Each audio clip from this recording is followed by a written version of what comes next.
We have GE Chairman and CEO Jeff Immelt. Also joining us is David Faber. I mean, I think the question the guys were asking, and I was on the call, and a lot of people were asking the same thing. What is the vision for GE Capital going forward? I mean, it's an originate-to-sell business. That model seems to be struggling. Melissa, this is an originate-to-hold business. Let me just, I think it's important to really clarify this. In the beginning and today, GE Capital is about having immense industrial cash flow, being able to lever it conservatively, 6 or 7 to 1, having our own originators that go out and originate loans, senior secured loans, holding them on our own balance sheet, doing our own risk management, doing it on a global basis, being match funded, not being a speculator and things like that. And this business has earned an incredible amount of money for GE investors for a long time, and will earn $9 billion this year in one of the toughest financial markets anybody's ever seen. So I still think the business model is strong, but we've never been an originate-to-sell business. We've always been an originate-to-hold business, which is very different. But you're talking about taking that leverage down, and that was one of the things that a lot of the analysts on the call said, was that was how you made your money. So how do you continue to make money going forward? Look, we're in a month that is not a 1 in 10-year month, it's a 1 in 100-year month. So we sit here and say, how do we make the company as safe as is humanly possible? We take the leverage down, we improve liquidity, which we've done. But the pricing, as Bob and the guys were just saying, as Bob and Dylan were just saying, the pricing of new business we're writing is historically high. So our liquidity can be repriced in this market at very attractive returns. And so this is a financial service business that in one of the toughest markets in history is going to earn a high-teen return on equity, which is really great. David? Yeah, thanks. Jeff, before we get into some of the specifics of GE Capital, you just said we're in a 1 month in a 100-year period. What was last Thursday like when you've talked to people at GE Capital? A lot of people say we looked into the abyss. It was Armageddon. What were you seeing at GE Capital, and how serious was it? Again, David, I think when you get the amount of uncertainty, right? You had Fannie and Freddie one weekend. You had Lehman Brothers the next weekend. You had AIG. You had people breaking the buck. We were concerned, but I think it's one of those things, David, where there's a reason why you're AAA.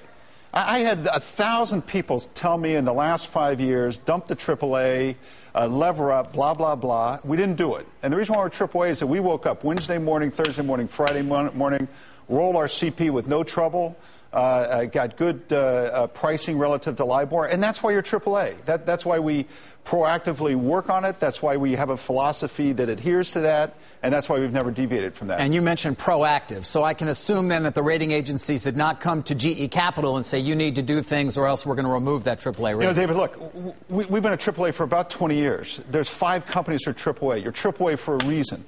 It's because you go proactively. You work on the things that are important, and we think it's a philosophy on how we run the company. And so, look, this is not something that just dawned on anybody. We want to be proactive, and we want to be conservative in this environment. You were saying that on the call, I think it was that you don't need further funding past 2009. Have you thought about pre-funding obligations beyond that? Are you doing that aggressively? Melissa, look, I think we get reverse inquiries every day. If we get more reverse inquiries, that's great. We're not counting on it. But if we get the opportunity, fantastic. And like I said, and the guys have been saying, every dollar of new liquidity gets repriced at very attractive rates. And we think we're going to see some funding opportunities in the next 1 month, 2 months, 3 months that'll be extraordinary. You have a $62 billion backstop in the short term in terms of lines of credit. Do you think you're going to have to tap that? We don't, Melissa. I think Keith said it well on the call today. We've got immense liquidity. We generate, just our collections is like $120, $130 billion a year. We've got great liquidity inside the company and inside GE Capital. The bank lines are a doomsday scenario. We just don't see it, and we're not planning on it, and we really don't think that's going to take place. Jeff, I know you've talked about $2 billion in quarterly earnings for GE Capital. I'm curious, though, about the return on equity that you're going to see from the unit, or that we currently are, if you can speak to that at all. David, return on equity for financial services is going to be in the high teens this year. It's been in the low 20s, but it's going to be somewhere between 15 and 20% for the year. And look, Dave, our weighted average cost of capital is probably somewhere 10%-ish, something like that. So we still generate very attractive returns for our investors, by investing in GE Capital. In terms of borrowing costs, we've heard a lot of different things. I mean, you guys are actually borrowing below LIBOR on the shorter end, but long term, your CP's 100 basis points wider. You are seeing higher borrowing costs. Ultimately, is that going to mean significant loss of profitability in 2009 for GE Capital? Again, David, look at the world. I mean, look, think about what's happened you guys have been covering this for decades. Think about what's happened in the last month. Just think about it. Now, borrowing costs are going to go up, and the money that we redeploy is also going up by more.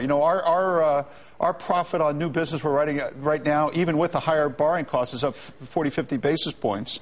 And so that's that's what it's all about. It'd be different if we weren't match funded or had other constraints like that. But that's what's available to us right now. No fewer than 3 people on the call asked you if you're going to spin out GE Capital. Is that a consideration? Lisa took over from, are we going to spin out NBC? Right. Well, that would have been a bad move, right? Here's what I would say. Immense industrial cash flow on our balance sheet, AAA rated, access to capital and low cost, done with an industrial risk mindset, with great origination, with the GE brand. We don't think that business model is broken. Financial services is going to go through a tough cycle right now, but this is an immense industry, where we're very small. I mean, think about commercial paper. It's like $1.6 trillion market in commercial paper. We're a pimple inside that, inside those flows. So, we still think this is, over the long term, a good business for GE to be in. Hey, Jeff, it's Dylan. I'm curious what percentage of GE Capital's revenue came from the sale of credit default swaps, from the basically assuming default risk on bonds, and whether GE Capital was in that business at all. We're not in the business at all, Dylan. In other words, look, I mean, we don't do that stuff. We've exited insurance, we've exited reinsurance, we exited bond insurance, we've exited all that stuff over the last 4 or 5 years. We go out and we call on a mid-market customer. We do senior secured debt. We hold that debt on our balance sheet. We have them pay us. That's what we do. How bad is it out there, really? I mean, we have obviously seen so much. We've been reporting on so much. You're right in the thick of it. Describe to me how the debt markets are right now in their current state. Trish, look, it's concerning. I think what the team was saying earlier is there's liquidity out there, but it's not being used right now, and it's not being used because everybody's afraid. And my hope is that this, the bill that's in Congress, one of the things it needs to do is give people confidence that they can start lending money again. That just isn't happening right now. Now, in the meantime, we get a wind turbine order from Romania. We get a gas turbine order from Iraq. Our spares orders in aviation are double-digit revenue V in the quarter. They're up, $21 million a day. Our long cycle orders are up 10% in the quarter. Our service